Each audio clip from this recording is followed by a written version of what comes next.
Existe uma rotina possível diante da ética do cuidado na psicanálise? Essa é a nossa pergunta para o debate de hoje, aqui do nosso canal. Antes de começar a falar, eu peço para que vocês colaborem para o crescimento do nosso canal e a gente possa oferecer cada vez mais conteúdo, além de outras surpresinhas que a gente está projetando aí para 2026. Então, curte, compartilha com quem você acha que precisa ver esses vídeos, entender, professores, pais, amigos, colegas, aqueles que estão pensando em ter filhos. Hoje nós temos essa série que é Ética do Cuidado na Psicanálise, que fala principalmente da psicanálise, da escola inglesa, né, como que funciona todo esse desenvolvimento, esse percurso cognitivo afetivo dentro dessa ética do cuidado, como que funciona o desenvolvimento e o amadurecimento emocional desse sujeito, né, diante da ética da psicanálise. E a gente trouxe também alguns temas como escola, que é do outro vídeo, e hoje a gente fala sobre rotina, sempre falando com respaldo na ética do cuidado na psicanálise.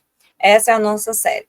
Bom, seguimos com o nosso conteúdo sobre rotina, mas antes da gente começar a falar, é importante a gente entender que não existe uma rotina perfeita e que rotina não quer dizer um checklist, uma lista de coisas a cumprir exaustivas que você tenha que criar, né, dentro da condição da sua vida. Primeira coisa, quando eu estou falando sempre desse desenvolvimento, eu não estou falando somente para pais e professores, né, pessoas que decidiram ter seus filhos e sua família. Estou falando também com pessoas que tiveram uma família, porque assim a gente entende um pouco como que funcionou para nós e dá uma mexida aí dentro para entender algumas questões que hoje, de repente, a gente precisa olhar com mais cuidado, com mais cautela e mais reflexão. Mas seguimos então para entender como seria essa rotina possível. Primeira coisa, antes de começar a adentrar de fato no assunto, como que seria uma rotina ideal, o que se espera, lembrando que isso não é um checklist exaustivo e perfeito, mas uma condição que se estabelece diante do cuidado de um outro sujeito. A primeira coisa que o cérebro pede e necessita é previsibilidade. E isso é do nosso instinto, da nossa condução como humano. Quando a gente nasce, o nosso cérebro é completamente imaturo, né, ainda com o límbico atuante, que é responsável pelo nosso desenvolvimento motor, e por isso que a criança do nascimento a mais ou menos um ano e meio, tem um desenvolvimento tão rápido, motor, é responsável pela nossa memória e as nossas emoções. Por isso que, nesse primeiro processo de desenvolvimento, todas as nossas experiências, elas estão relacionadas ao afeto, à emoção que ela vai despertar. Inicialmente, a gente tem um percurso que é satisfação e insatisfação. Então, o sujeito guarda a memória para sobreviver, como? Se eu fui amamentado e liberei dopamina, senti satisfação, guarda essa memória desse cheiro, desse momento, desse toque, dessa sensação. Se eu fiquei muito tempo sujo e tive algum tipo de assadura, me causou dor, eu guardo esse momento, essa textura, essa sensação como insatisfação. Então, o bebê, inicialmente, é sensório motor. O que acontece no corpo dele, causando satisfação e insatisfação, são as memórias que vão sendo guardadas. E ali, aquele corpo, psique, soma, né? É tanto o corpo como a própria psique que está começando a ser formada, ela começa a guardar memória no corpo e aqui nesse psíquico, do que é agradável e desagradável. E atrela isso, né? Tudo que estava envolto àquela experiência, a textura, o cheiro, a voz, o tom e tudo que estava envolto àquela experiência. É assim que a gente vai formando as primeiras memórias.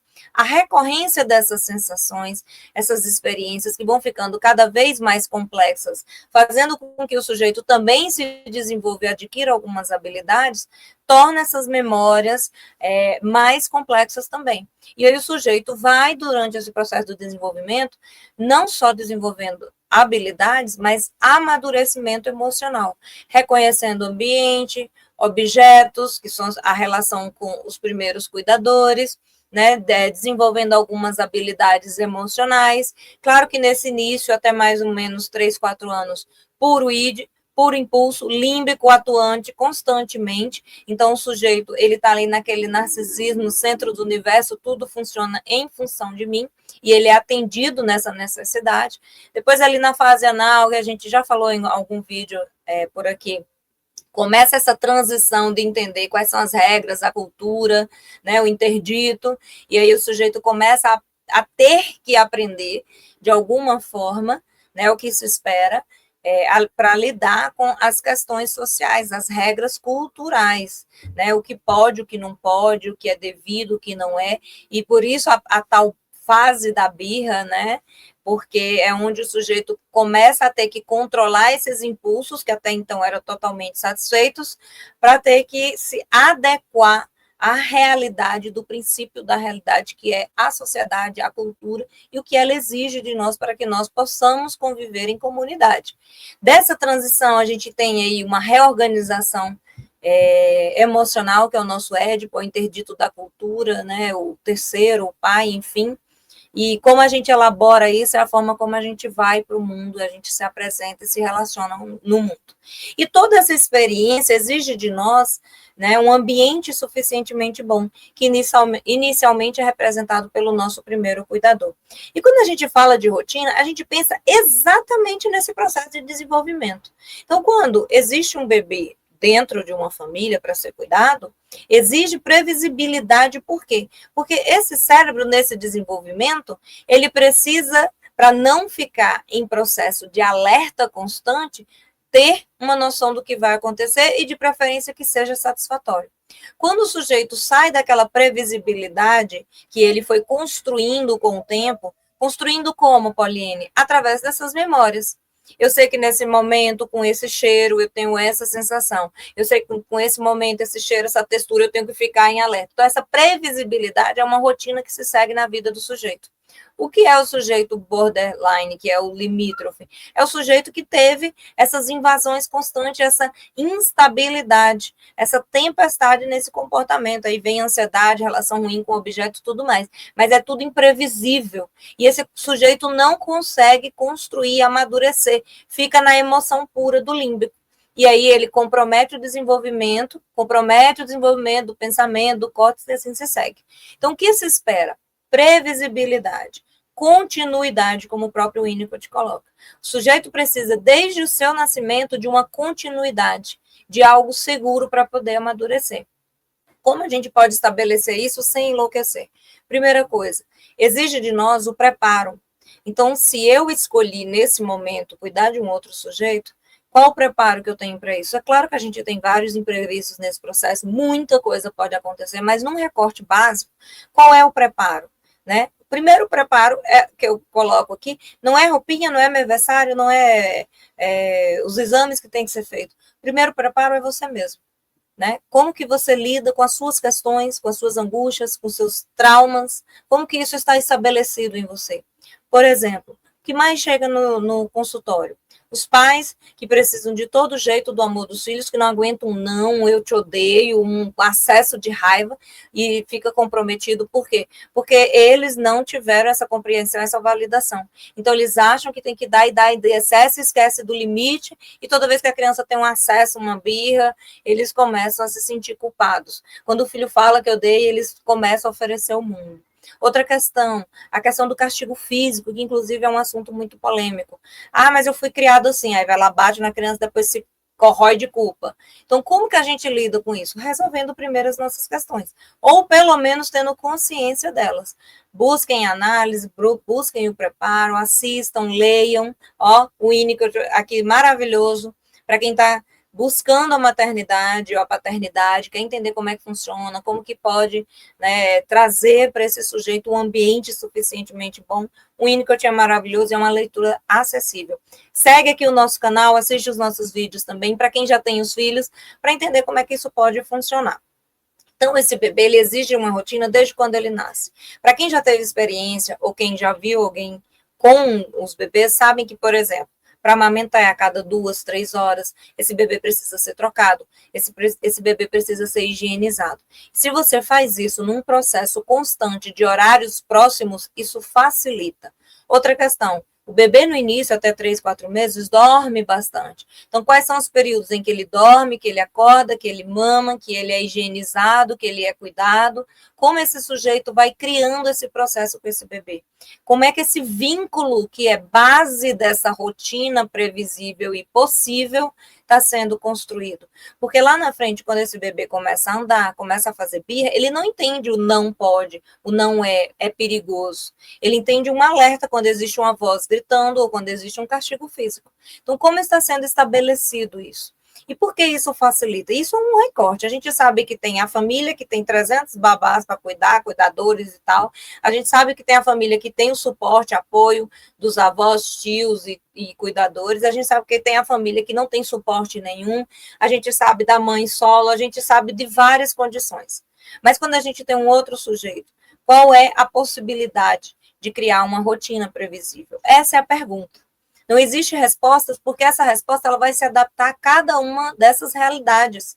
Então, o que é possível para uma mãe solo que trabalha o dia todo? Como que ela vai se organizar? E as pessoas que estão ao seu redor, como pode colaborar para facilitar esse processo? Então, são várias perguntas que a gente tem que fazer mais do que achar respostas. Rotina é previsibilidade. Ah, enganei vocês. Vocês acharam que eu ia trazer aqui café da manhã, almoço, janta e tal? Não é isso. Rotina é o vínculo que se estabelece e a previsibilidade dessa questão. Quer um exemplo básico disso, que chega muito no escritório? Ai, meu filho, muito birrento, dá trabalho, não consigo fazer nada, não posso sair com os amigos, não posso ir num jantar, numa festa. A criança tem uma rotina.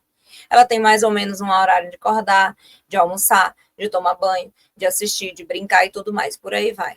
Aí a criança vai, passa o dia todinho num churrasco com os pais, bebendo, muito estímulo, muita gente, um pega, outro pega. Aí a criança está num outro ambiente, passa um pouco da hora e tal, a criança começa a ficar estressada, porque ela está fora dessa previsibilidade. E aí os pais começam a ficar nervosos porque a criança está chorando, a criança está inquieta, ela está com acúmulo de energia, está fora da rotina que ela está acostumada, e aí começa o desequilíbrio. Por quê? Você não observa esse sujeito que está acontecendo, que ele está precisando naquele momento. Então, às vezes, a criança sai da escola, aí ele sai chorando, a mãe está mais, ou o pai, né, ou quem for buscar. Geralmente eu vejo muitas mães na minha realidade, mas também tem os pais que vão buscar e a criança está extremamente cansada, chorosa e tal. E às vezes os pais estão mais preocupados com o que o outro vai pensar, como ele lida com aquela criança, do que de fato qual é a necessidade. Está cansado? Está com dor? Está com fome? O que está acontecendo? Vamos achar nome para isso que está sentindo? Isso é rotina. Porque se você sabe que a criança, essa noite não dormiu bem, olha, ele está cansado, vai chegar em casa, você evita também de conturbar o processo desse sujeito. O que é a rotina do sujeito hoje? É balé, é piano, é isso, é aquilo. E a criança tem uma rotina cansativa. Quando chega o final de semana que ela está estressada, que ela está cansada, os pais reclamam e acham ruim. Quando a criança está áspera, a criança está, às vezes, até raivosa, respondona, aí os pais acham ruim e leva essa criança para a clínica. Meu filho tem algum diagnóstico, algum problema. E esquece de como está maçante essa rotina. Então, alguns princípios básicos a gente precisa entender desse processo. Primeiro, vínculo. Como que é essa conversa? Como é esse cuidado? Não estou falando aqui, gente, não vou ser polêmica, mas não estou falando aqui de regrinhas básicas para cuidar de filho e conduzir essa rotina, não, porque não é possível. Tem que se adequar a cada realidade. Não existe uma regra geral para todo mundo. A regra é previsibilidade. Como que está organizado isso? Como que você lida com isso? Qual é a hora da tarefa, a hora de comer? Quais são os suportes que você tem para ajudar com isso? Né? Qual é o vínculo quando a criança está muito enjoada? Como que você faz para lidar com uma birra dela? Então, essas são as questões de rotina. Ah, mas aqui a criança está muito cansada, tal, começou a adoecer, ou teve um problema na escola. Quantas vezes eu já falei nos meus vídeos, quem me acompanha sabe. A criança, ela precisa também nomear, ela precisa aprender eu não gosto dessa palavra, mas se regular em que sentido? Ela precisa entender para ela regular o que está sentindo, como? Ela está com raiva, ela precisa chorar. Por que os pais querem que ela pare de chorar?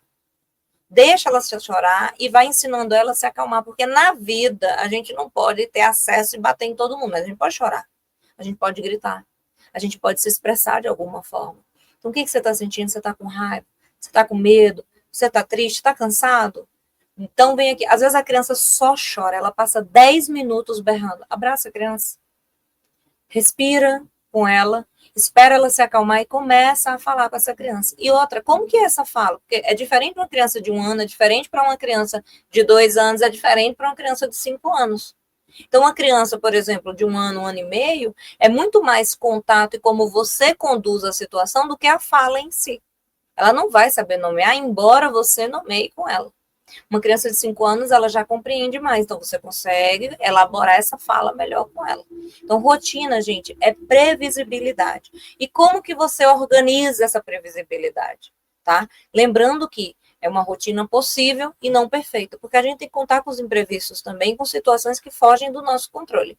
Mas a criança precisa sentir essa segurança de que existe um adulto que demanda os limites, vai dizer onde é que pode e o que não pode, existe um adulto que conduz essa dinâmica de como as coisas vão acontecer, e existe um adulto que protege essa criança. É assim que funciona. E isso funciona depois para o resto da nossa vida. Se a gente estabelece previsibilidade, ainda que tenha alguns percalços, alguns imprevistos, a gente consegue manter algum tom de equilíbrio, né? Alguma segurança possível. E se for um momento também de desabar, de chorar, de buscar ajuda, é válido também. Mas é muito, digamos, é possível que essa criança não entre, não desabe dentro de um processo, num circuito de adoecimento psíquico, que é muito mais grave e às vezes exige, inclusive, medicação. Então, por que essa criança está acelerada? Não presta atenção na aula, não consegue ficar com os coleguinhas. Às vezes essa criança está mal nutrida, não está comendo direito. Às vezes essa criança está muito exposta às telas. Às vezes a criança não tem um horário para as coisas. Um dia toma banho cedo, um dia toma banho antes de dormir. Então, como que está funcionando essa rotina, essa previsibilidade? O que é possível dentro da sua dinâmica? Essa é a rotina possível e não perfeita. Aí a gente segue aqui. Falei com vocês do valor da previsibilidade, que isso começa desde o nascimento até a vida seguinte. Claro que na adolescência muda um pouco esse percurso, existe muito mais diálogo e conversa. E se esse percurso aqui no início, ele tem esse vínculo como fundamento e essa rotina previsível, aqui na adolescência é muito mais fácil de lidar, né? Então, se você vem seguindo esse percurso, a gente entende que aqui na adolescência é muito mais fácil. E muito mais fácil, principalmente porque a conversa aqui é possível. Porque esse sujeito tem um lugar de segurança, de previsibilidade, o qual, ainda que ele esteja desequilibrado, desandando por aqui, ele tem um lugar onde ele pode se apoiar e se fixar. Ele tem um alguém com quem ele pode desabar, chorar e ser como ele é na sua essência, com todas as suas nuances, todas as suas angústias que ele está passando naquele momento de transição, de reorganização emocional. Então, se você começa do início esse processo, aqui fica muito mais fácil. E depois, meu bem, para a vida. Esse sujeito vai para a vida. Volta para o ninho vez ou outra, mas é para a vida que esse sujeito vai. E aí, é só aquilo que a gente já imagina, né? Será que deu certo? Será que foi como esperávamos? Outra coisa importante, aqui eu falei também sobre a questão do adulto regulador, no sentido de que é o adulto que dá essa estabilidade. O ambiente suficientemente bom é representado por esse adulto. Então, desde o seu nascimento, não necessariamente a mãe que gerou, porque essa criança que vai para uma creche, essa criança que fica com uma babá, um cuidador, com uma avó, com um vizinho, com um tio, né, um conhecido está cuidando. Existe uma rotina a ser seguida, uma previsibilidade, um local de confiança. Quem é esse outro que fica com essa criança? Né, também estabelece esse cuidado, essa segurança, essa previsibilidade, para que a criança ela possa também passar por esse processo. Porque qual é o segredo da coisa, como o Winnicott coloca? Continuidade. Então, é claro que tem momentos de agitação, mas se existe uma continuidade nesse processo, uma previsibilidade, é muito mais fácil para a criança se desenvolver dentro de um percurso esperado.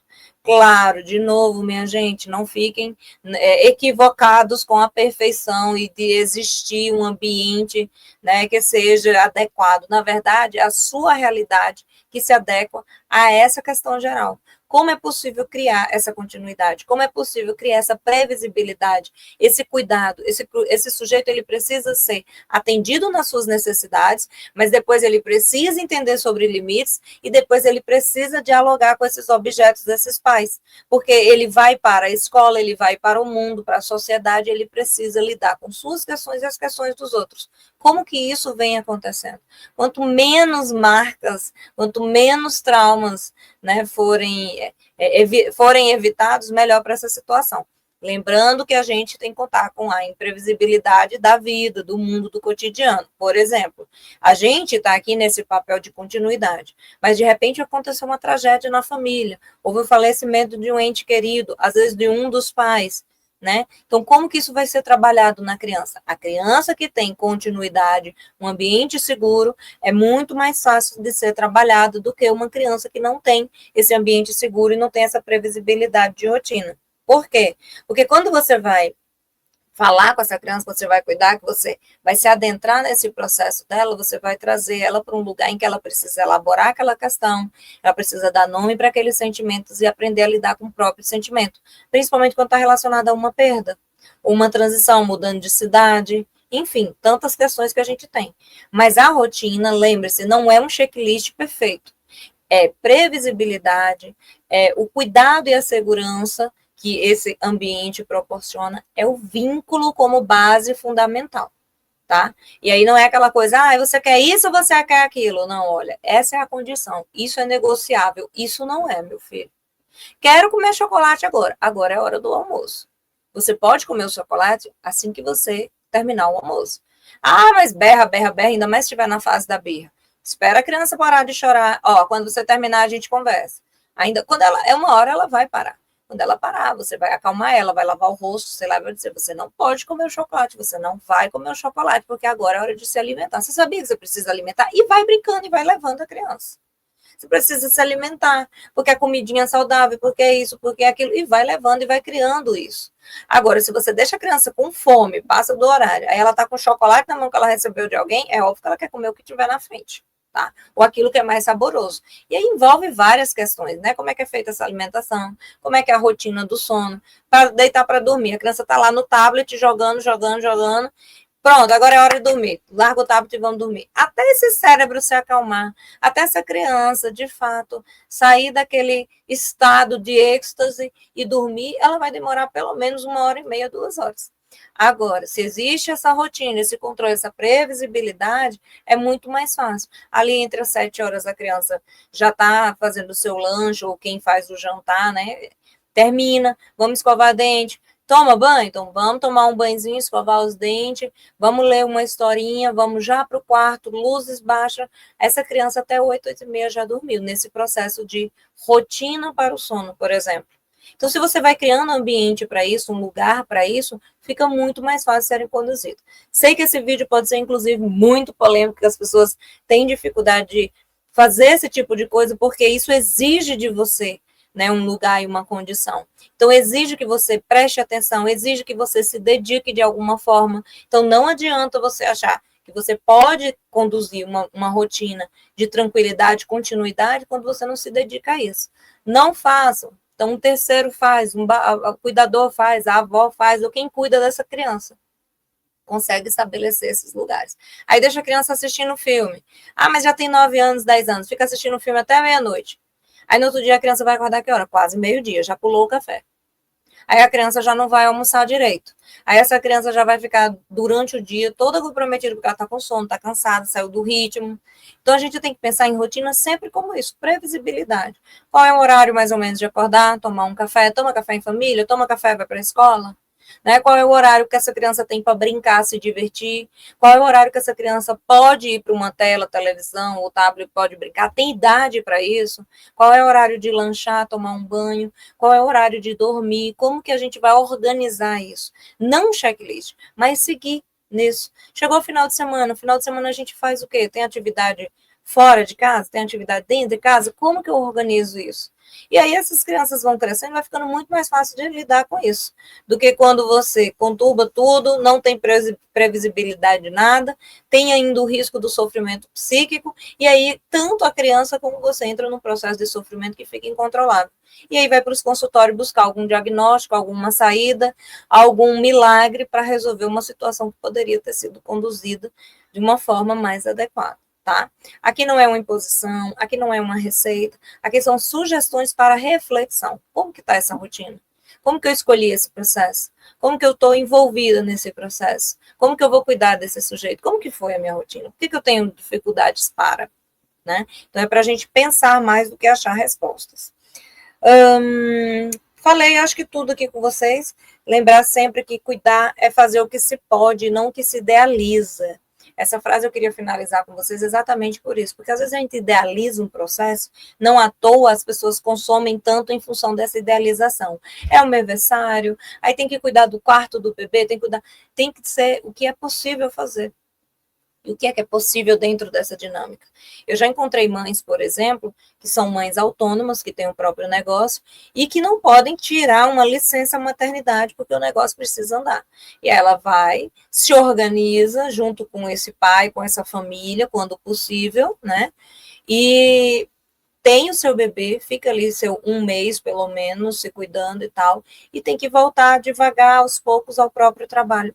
Acontece, acho que com a maior parte das mulheres empreendedoras. Né? Como que isso vai funcionar? Tem um apoio, um suporte? Como que isso vai acontecer? Claro que eu sei que eu estou levantando aqui muitas questões, inclusive até de planejamento familiar, mas não é o assunto desse vídeo. Então eu fico por aqui, espero que tenha valido a atenção de vocês nesse sentido de pensar nessa perspectiva que rotina é vínculo e previsibilidade. Precisa que esse sujeito tenha continuidade desde o momento que nasce até mais ou menos ali a adolescência. Isso vai facilitar muito o processo, quem é o responsável, quem é o cuidador desse sujeito aí.